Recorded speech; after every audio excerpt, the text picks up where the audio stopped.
मेरे पत्रकार साथियों, सच्चाई आप भी जानते हो।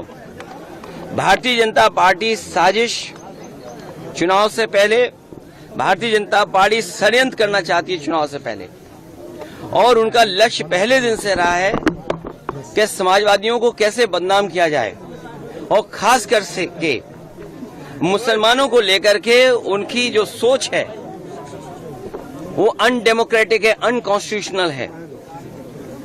ये सोचिए, एक मुख्यमंत्री योगी, तो इसका मतलब ये है कि अगर कोई योगी अगर वो लोकतंत्र पर भरोसा नहीं करता है और कॉन्स्टिट्यूशन पर भरोसा नहीं करता, वो योगी नहीं हो सकता है। मैं 3 घटनाओं का उदाहरण देना चाहता हूं आपके सामने। पहली घटना हाथरस, जिसमें एक साधु संत के कार्यक्रम के लिए परमिशन के लिए भारतीय जनता पार्टी के विधायक और नेताओं ने लिखा था, लेकिन जो प्रशासन को काम करना चाहिए था, जिस जिम्मेदारी से सुरक्षा और उन चीजों का इंतजाम करना था, वो नहीं किया, जिसका परिणाम ये हुआ कि बड़ी संख्या में लोगों की जान चली गई।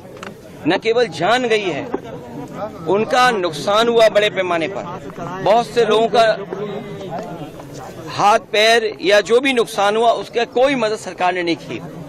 दूसरा, आपने देखा होगा गोमती नगर में, और जब मुख्यमंत्री ने सदन में ये कहा, सूची तो हालांकि बहुत लंबी थी, इसमें पुलिस का दोष कम है, पुलिस तो पूरी सूची दी थी, लेकिन भारतीय जनता पार्टी के जो मुख्यमंत्री और सरकार वो ये चाहती है कि पुलिस भी भारतीय जनता पार्टी की कार्यकर्ता बन जाए।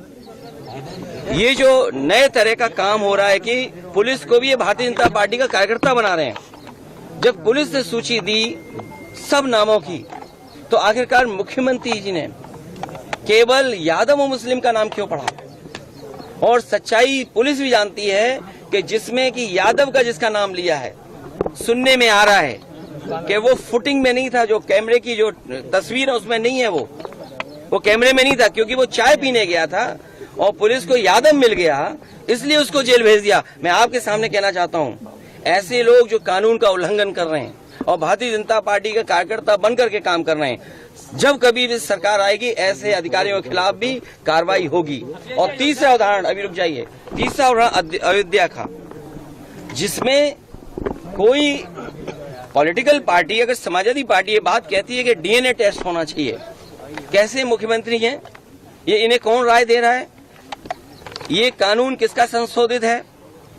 ये इन्हीं का संशोधित कानून है 2023 का, जिसमें ये कहा गया है कि डीएनए टेस्ट होना चाहिए अगर 7 साल से ज्यादा किसी की सजा का कोई प्रावधान है तो क्या गलत मांगा? और उनके परिवार के लोग कह रहे हैं, और वहां भी पुलिस सच्चाई जानती है, हमारे पत्रकार साथी भी जानते हैं सच्चाई।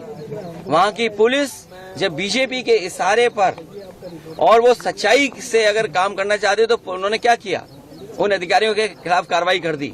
तमाम अधिकारी ऐसे हैं जो कह रहे हैं कि हमें तो नौकरी बचानी है, हम क्या करें? हम टेंशन में आ जाएं कि हम भी सर मार दें किसी आदमी के सर पे। आपने देखा नहीं बनारस में क्यूटो में क्या हुआ? अधिकारी पे इतना प्रेशर, इतना प्रेशर, इतना प्रेशर कि वो आकर के सर मार दिया उसके व्यापारी के। सोचिए आप, इसमें तमाम ऐसे लोग हैं, आप अकेले में बात करना कितने प्रेशर में जीवन जी रहे हैं। ये जो भार है इनके पास, मेडल, बैनर और ये तमाम लैनियार्ड और नेम प्लेट और तमाम उसके अलावा ऐसा भार है इनके ऊपर, ये काम नहीं कर सकते, न्याय नहीं दे सकते। और उसका परिणाम ये हुआ कि भेदभाव कर रहे हैं, और ये भेदभाव इसलिए कर रहे हैं कि इनको हर जगह राजनीति दिखाई दे रही है, वोट दिखाई दे रहा है। ये कितना भी कुछ कर लें, अब जनता को इनसे कोई उम्मीद नहीं है, और जब उम्मीद खत्म हो जाए किसी पॉलिटिकल पार्टी से तो समझ लेना उनका सफाया होना निश्चित है। ये जो हारे हैं, इतना बुरा हारे हैं, जनता इससे भी बुरा इन्हें हराएगी।